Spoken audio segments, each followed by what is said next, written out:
O Presídio Feminino Talavera Bruce fica em Bangu, bairro da Zona Oeste do Rio de Janeiro. Um presídio é destinado ao cumprimento de pena, diferentemente de outros estabelecimentos por onde passaram as entrevistadas, onde foram torturadas e não havia previsão de liberdade. A chegada no Talavera Bruce, então, representava um momento de trégua. Ao sair da polícia do Exército e ser transferida para o presídio, a entrevistada C descreve a situação da seguinte forma: primeiro, não fazia ideia do que eu encontraria, mas só o fato de sair da PE já era um alívio, porque na PE você estava sob forte ameaça de ser torturado fisicamente. A tortura psicológica era constante.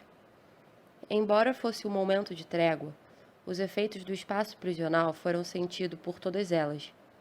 Uma prisão tem objetivo coercitivo, dilapidando a individualidade dos detentos. O espaço do presídio feminino Talavera Bruce, com a chegada das presas políticas, sofreu algumas mudanças. Um novo pavilhão, o Pavilhão 2, foi criado para receber essa nova categoria de detentas, categoria que representava enorme perigo ao objetivo de adestramento do indivíduo. Presas políticas e presas comuns. Era proibida a interação entre os dois grupos, com a justificativa de que as presas políticas eram perigosos terroristas.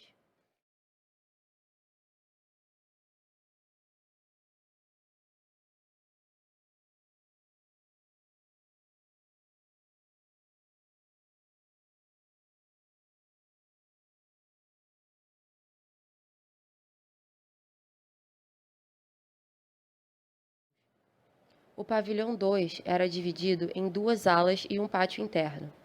Em uma ala ficavam as celas e a outra era fechada por uma grade. As celas eram pequenas, fechadas por uma porta de ferro, e dentro delas havia uma cama-beliche, um vaso sanitário e uma pia. As entrevistadas se referem às celas como cubículos.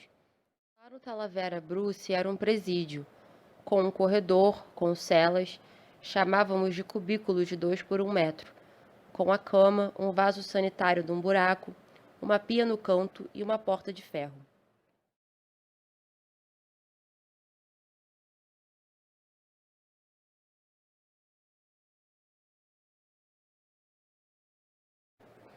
As celas continham também uma janela pequena e gradeada que ficava mais próxima ao teto. Em uma área do pavilhão estava o banheiro coletivo, com 2 chuveiros simples, e no outro espaço ficavam a pia e o fogão de 2 bocas. O pátio era destinado ao banho de sol, que durava em teoria 1 hora.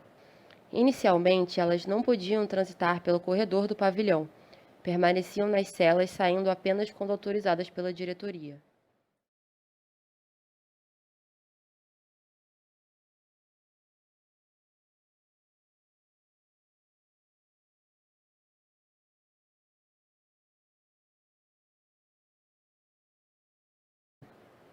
A dinâmica e a estrutura do espaço prisional é pensada para permitir um controle interno e detalhado de quem o habita. As grades, as pequenas celas, o horário rígido para apagar as luzes, o grande corredor onde ficavam dispostas as celas, todos esses fatores agem nos corpos e mentes dos detentos, fazendo com que se sintam acuados, observados e limitados. As presas políticas, que foram encarceradas por agir de acordo com seus princípios, por lutarem pelo que fortemente acreditavam, desafiavam o caráter repressivo do ambiente penitenciário. Mesmo com as liberdades individuais cerceadas e com a incerteza sobre o exercício e validez dos direitos que tinham enquanto presidiárias, as presas políticas demonstravam ter muita força, capacidade de reação e organização.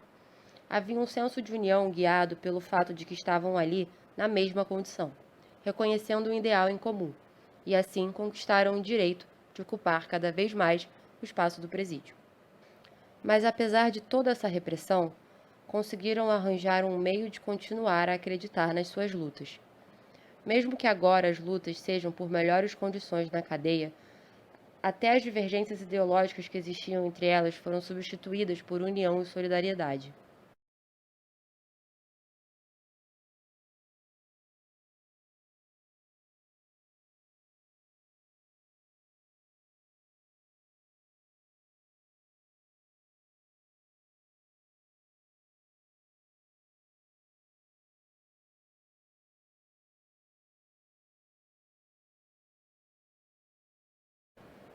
O coletivo ao qual a entrevistada B se refere surge a partir do movimento pela sobrevivência na prisão.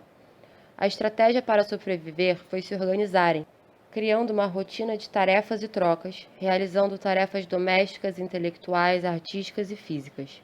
Uma vez que garantiram o direito de circular pelo pavilhão durante o dia, as presas se reuniam para debater sobre assuntos que achassem pertinentes, para ler conjuntamente as notícias do mundo, para aprender uma língua nova caso alguém soubesse e estivesse disponível para ensinar.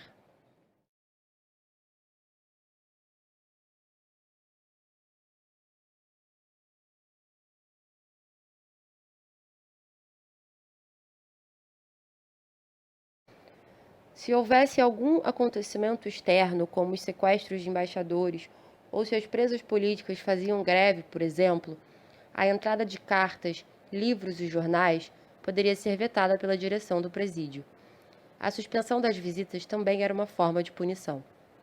Para quem está preso, a correspondência é a coisa mais importante fora a visita. Privar as presas de contato com o lado de fora reafirmava o enclausuramento do corpo e da mente. Forma-se então uma política das coerções que são um trabalho sobre o corpo, uma manipulação calculada de seus elementos, de seus gestos, de seus comportamentos. O espaço prisional é local que tem como método de tratamento de quem o habita a desumanização e a dilapidação da individualidade. Para tornar menos exaustivo o processo de adaptação às condições dadas, é compreensível e, de certa forma, instintivo que as presas buscassem organizar materialmente o dia a dia delas no presídio. A necessidade de receber visitas e cartas de pessoas queridas é também expressão do instinto de sobrevivência, e era uma forma de resgatar a subjetividade que a estrutura da prisão tenta usurpar do preso. A cadeia é um micromundo, e ali coisas que para você nunca teve nenhuma importância no espaço macro, ali ganham importância fundamental.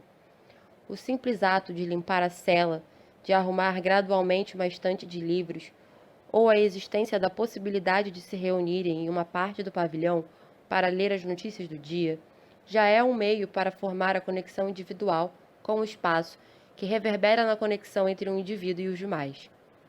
Tal reconhecimento também acontecia à medida que as presas ocupavam o pavilhão e nele deixavam imprimidas suas marcas. A interação com o espaço é um importante fator na construção da memória. Em diversos momentos, as entrevistadas remontavam mentalmente a imagem do espaço palco das memórias sendo divididas. E isso não acontece somente com a intenção de estimular o cérebro a lembrar. Acontece porque é a relação entre a pessoa e o espaço que constitui memória, bastando-se em si mesma.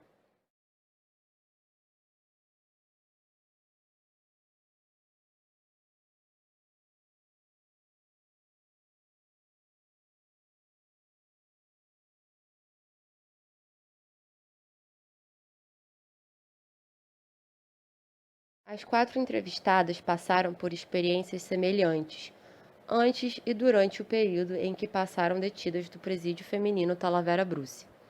Então os relatos, cada um com suas peculiaridades, se complementam, tornando possível traçar uma linha de raciocínio além do que está registrado como a história oficial.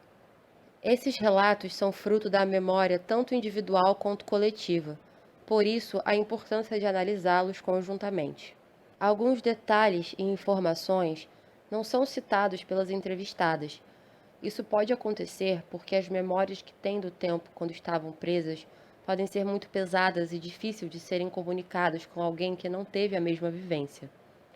Um passado que permanece mudo é talvez menos o produto do esquecimento do que de uma gestão da memória segundo as possibilidades de comunicação em algum momento da vida. O presídio feminino Talavera Bruce abrigou mulheres que passaram por situações traumáticas, que foram torturadas fisicamente e psicologicamente. Mesmo que a chegada ao presídio representasse um alívio, pois sabiam que lá não teriam as mesmas experiências extremas que tiveram em outros locais, a memória criada sobre a vivência no presídio ainda é permeada por traumas.